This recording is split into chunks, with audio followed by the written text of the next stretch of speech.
the lady at the place was like, I see this. I told her I do not want to look like one of the, it's a push-up bra, one of the stooges. She's like, but I'm gonna leave this for this. I was like, I don't blow dry my hair. I don't do, I'm like a very tomboy kind of girl.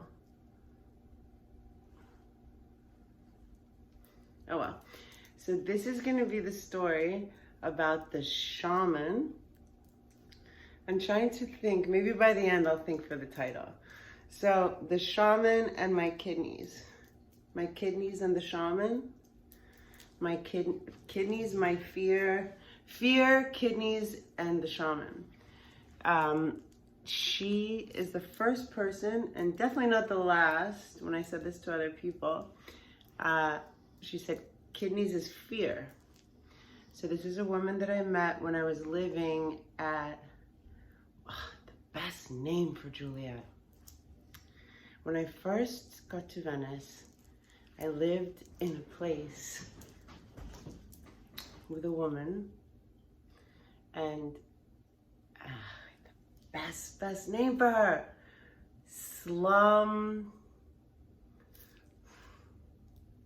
landlord, slum, okay, what's a slum? Like a landlord that's like not a good landlord? I'll think of it by the end. Okay, so by the, it's outside, it's fine. Shh. Habibti, that's it. So, shh. So, by the time I found a home, when I landed in Venice in 2019, I had been without an address for 8 months. And it was like, I never had enough money to stay in a place longer than like 2 or 3 days. Oh, excited. So I would like book Airbnbs, and then I found out about like, they had like Craigslist and other ones, like apartment shares, like people would go away for like a little bit of time and leave their apartment. I stayed in 2 places that had like 2 other people with my dog, you know, and then having to find a place that would take a German Shepherd. And you lie down there. Awesome. Anyways, it was intense. And I was working a very unfortunate like position that the hours were like a lot. I wasn't getting regular sleep. So bottom line is, by the time I found my home and I gathered enough money to get a first month's and last month's rent, I had booked, sorry baby, I found the place and the place was ready to go. And I had 2 other places booked. And I remember getting there and having so much going through my mind that I looked at this woman and she's like, well, you can move in today or you can start like on the 1st, you know, to make it easy or whatever. And I was like, and it was like the 23rd, call it, or something. And I was like, should I stay at the, and like I had 24 hours, you know, or 48 hours, whatever the policy was, to cancel those places. And I was like, and I remember I was like saying it out loud, but asking her sort of, I was like, should I stay at the, which was like $200. I remember it was like pretty much like $200 to $300 every 2 days to live, for shelter and for food for Shiva and for me, my dog that had a tumor in her neck, like a freaking beer can. I mean, something like that. I'm not a numbers person, and I wasn't keeping books, but I was like, no, obviously, like I was so kind of like traumatized, I guess, about everything. Like I was like, oh, obviously live in my home. I take the keys today and I start moving into my home. Like, it was just still like, I remember I wrote on the, like, it was still, there's part of the, I basically moved into a woman's bathroom, like the pool bathroom in her back house. Like, it was a back house pool bathroom, and like it had a toilet and a shower, and it was like there was stuff not done. It didn't have a lock. I couldn't lock it from the outside. Actually, the whole time I lived there, I couldn't lock it from the outside, which was like 6 or 7 months, I think. I wrote no checkout time. I remember on some piece of construction thing. So the first week I was there, I got so sick. And I remember feeling like it was all the tense and like stress. I was just like finally safe, and my body knew I had landed, and like I was just like, and the woman, let's see, what would we call her? Slum Lord S. But I have a better name. So the Slum Lordess was like, "Are you okay?" And I'm all like, so nervous, you know, I don't want to keep my home. It was crazy. I mean, it was literally an unfinished bathroom in the back of someone's house, and she's charging me $13.50, and she's hilarious. At first she was hilarious until she was not hilarious.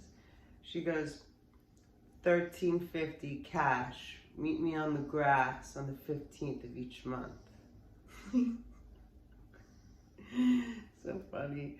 But anyway, the bottom line is that I got very sick the first week. I felt like it was just everything like coming out. I don't mean to keep showing you my bra, it's just this romper. Oh yeah. So skip to, I found a few jobs. Anyway, long story short, at one point I got a kidney infection. Like I have a thing since I was little where like my stomach can get upset. I think it's mostly when I'm stressed that this will happen. And it's hard for me to like hold down water and stuff. This was something different, and I could tell when all the, you know, when the Wuhan shuffle started in March or 2020 or whatever. Me and my friend were talking about it because she was there, my friend in Venice, and I was like thinking, looking back, maybe I got yada, the cucarachas. I went to the emergency room, which is the only time I've been to the emergency room or whatever in like a while. It was that bad. I was like, it felt like nothing I'd ever felt. Looking back, it could have been, but the diagnosis they gave me was that it was a kidney infection. But the doctor was even like, you just take these antibiotics, you know, it seems like a kidney infection. What place I lived, the Slumdog Lordess had a double plot. So she has 2 house plot in Venice. And she has 7 people, or 7 rental units. Mine was like the least, well, probably the only illegal one, actually. One is like a proper cottage. The other one is a garage converted into an apartment. And then then there's 2 bedrooms 2 bedrooms in the main house. And then my place, I think that's 6 or 7. And so she was always, surprise, surprise, I call her the Slumdog Lordess. There was quite a turnover rate in terms of tenants. She was always looking for new tenants. And she had gotten me to start doing Facebook ads and stuff for her, like writing them and taking pictures and kind of managing people to come look at the place and like rent. And how she like scammed me out of money is a different thing, and did it with the shaman. So the shaman was one of the people that came. She's a woman. You should follow her. It's Fairy Godmother, Faery Godmother. Well, that's on TikTok, I think. I don't have TikTok, but she's Clear Stress Now. I'll put it down there. Clear Stress Now.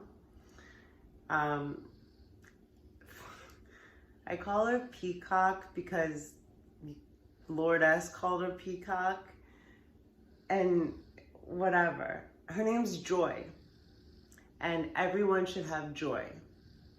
Anyway, so I'm sick, and it's my dog and me and this, I like put a bed in there and whatever. It was very small.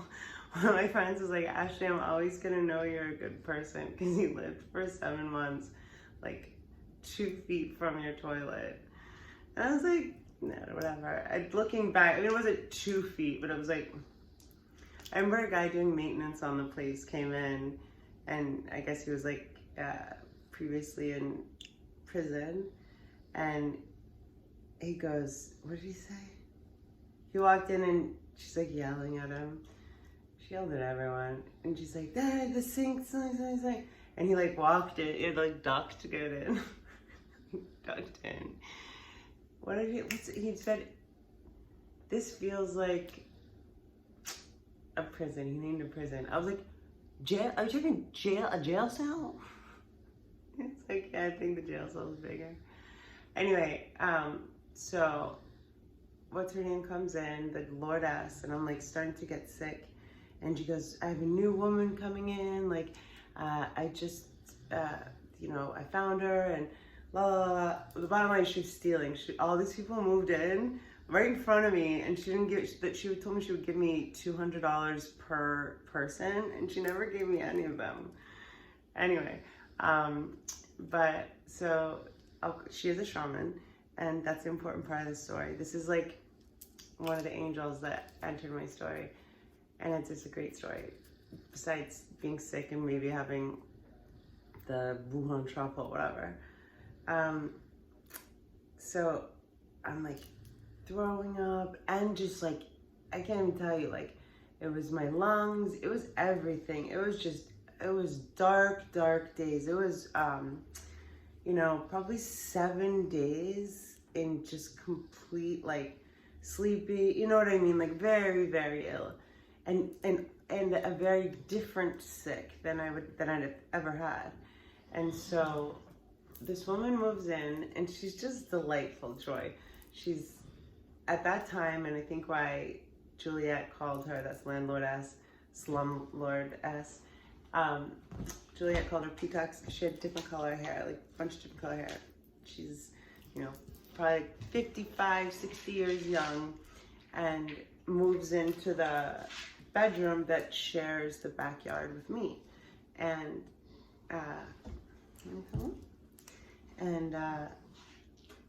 she like, basically Juliet's like, are you okay? Do you need anything? Blah, blah, blah. And she tells me about this person that's gonna move in. The first day, I'm having like, you know how sometimes when you're sick for a while, you'll have like a few hours that you're like, okay. I remember I stepped out of like my little door and like sat on a chair like this, and it was like 4 or 5 in the afternoon, and she was pissed because, oh yeah, she had planned to move in a month before or something, and she moves in and it's filthy, and like, I guess they had discussed, like, she had given her like 6 months rent or something, a bunch in advance, whatever their deal was. The woman was crying. So I'm outside smoking pot or whatever, I'm like just barely alive, like getting air for the first time in a couple days.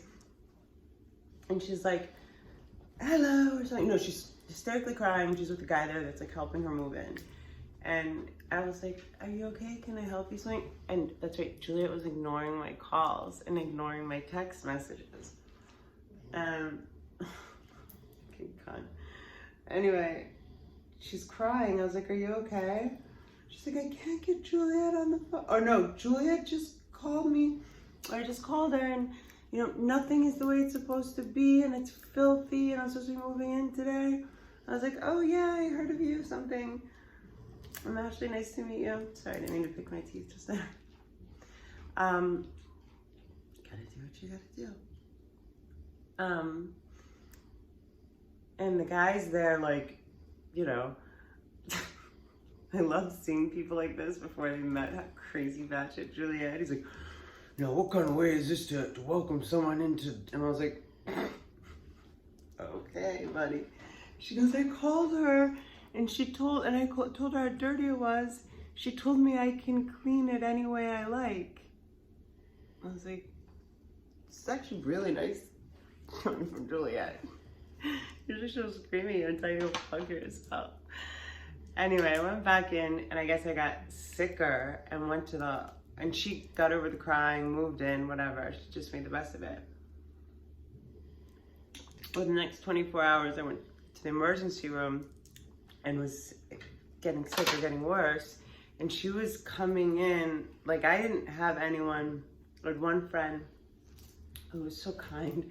He would put like Advil in water and like anything that I asked for, but I couldn't even barely answer the phone. I would always ask for Coca-Cola because my dad used to give me that on this like ledge because it was like high walls. I was too weak to get up. I couldn't do anything. So I got back from the hospital. How did I get to the hospital? Maybe an Uber? I don't remember. It must have been an Uber. Anyway, I had antibiotics for 7 days, and I was in my bed just like,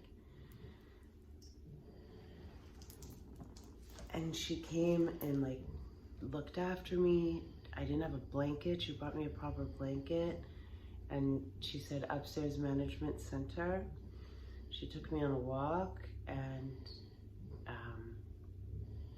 to this day, just how she entered my life.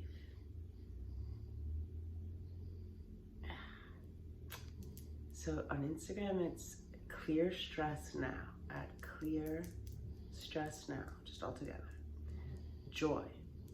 I think her website is everyonedeservesjoy.com or something like that. You should find her. She's amazing for everything and anything.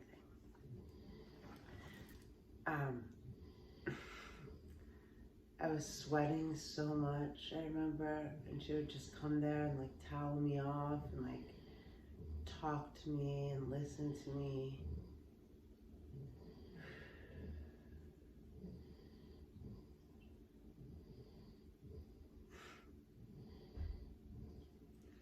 So Juliet didn't want her and I talking much because that was just like, that was the last that I know of. She was running the ads of mine forever. 2 or 250. She had actually upped it to 250, I think, at that point, which was funny. And so there was a shared like area in the back where like she had a back patio and I had like a little grass area, and the cottage was right there where this like actress chick lived. And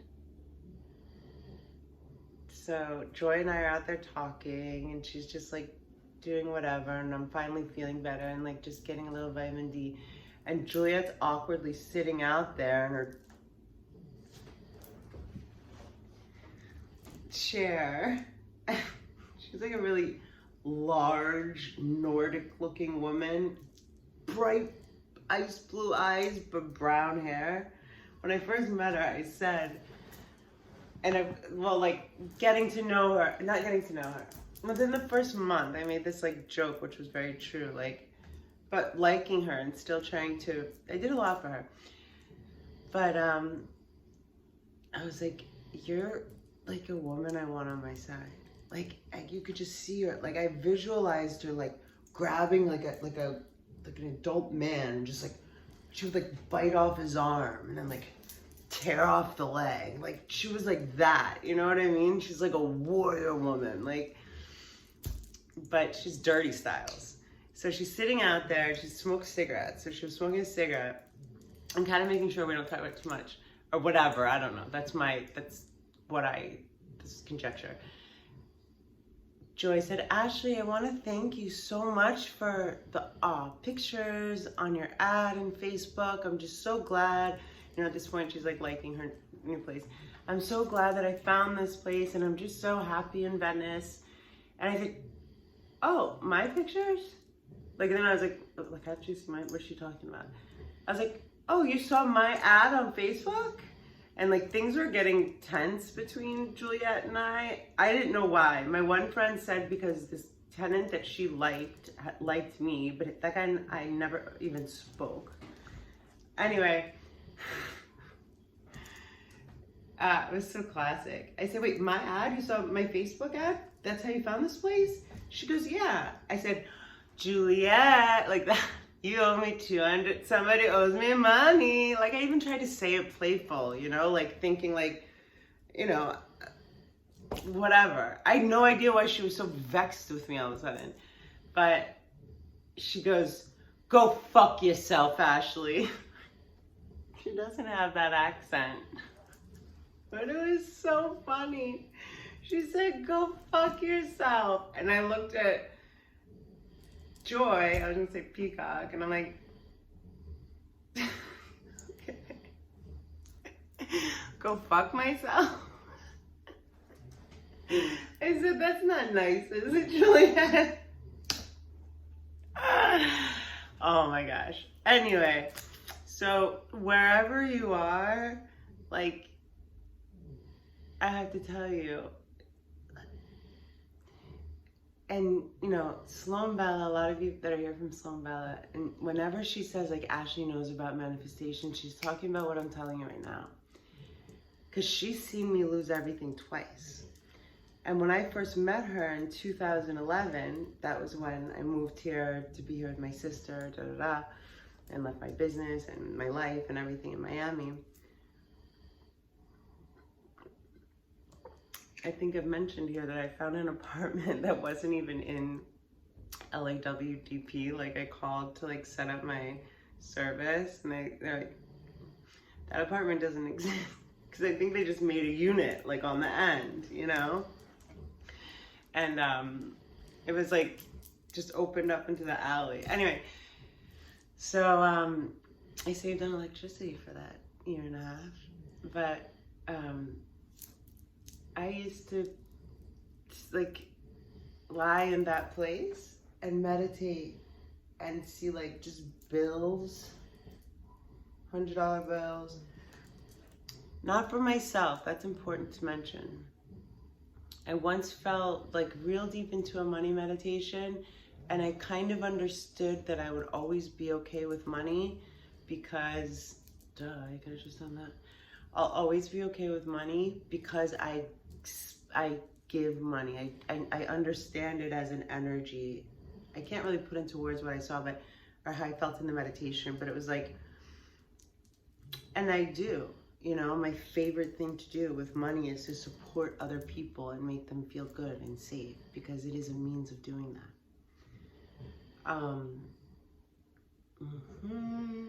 So I've just known that whatever it looks like this way, how it feels in here is most important.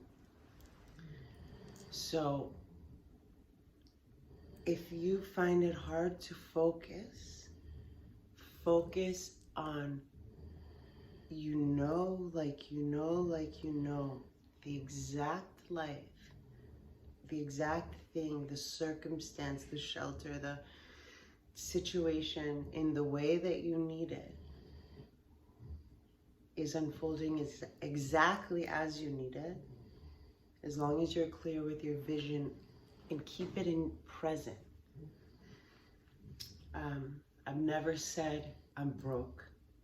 I've never said I'm homeless, except after, so I can tell you guys. And I also mostly say without an address. That will always be the past. What you say, what Ashley says, what I say with my voice, my brain believes the most. I'm not a millionaire yet. I'm very rich, just not as rich as I will be. It's happening. Things like this. I can't overemphasize not only the importance, it's imperative. For me, I needed a home. Apartments fell through, people fell through, and it got dire. And I literally would walk my dog and thank God for the special home that he had prepared for me. And that I understood it was taking just a little bit longer because it was that amazing. I wasn't wrong. I love you more. Bye.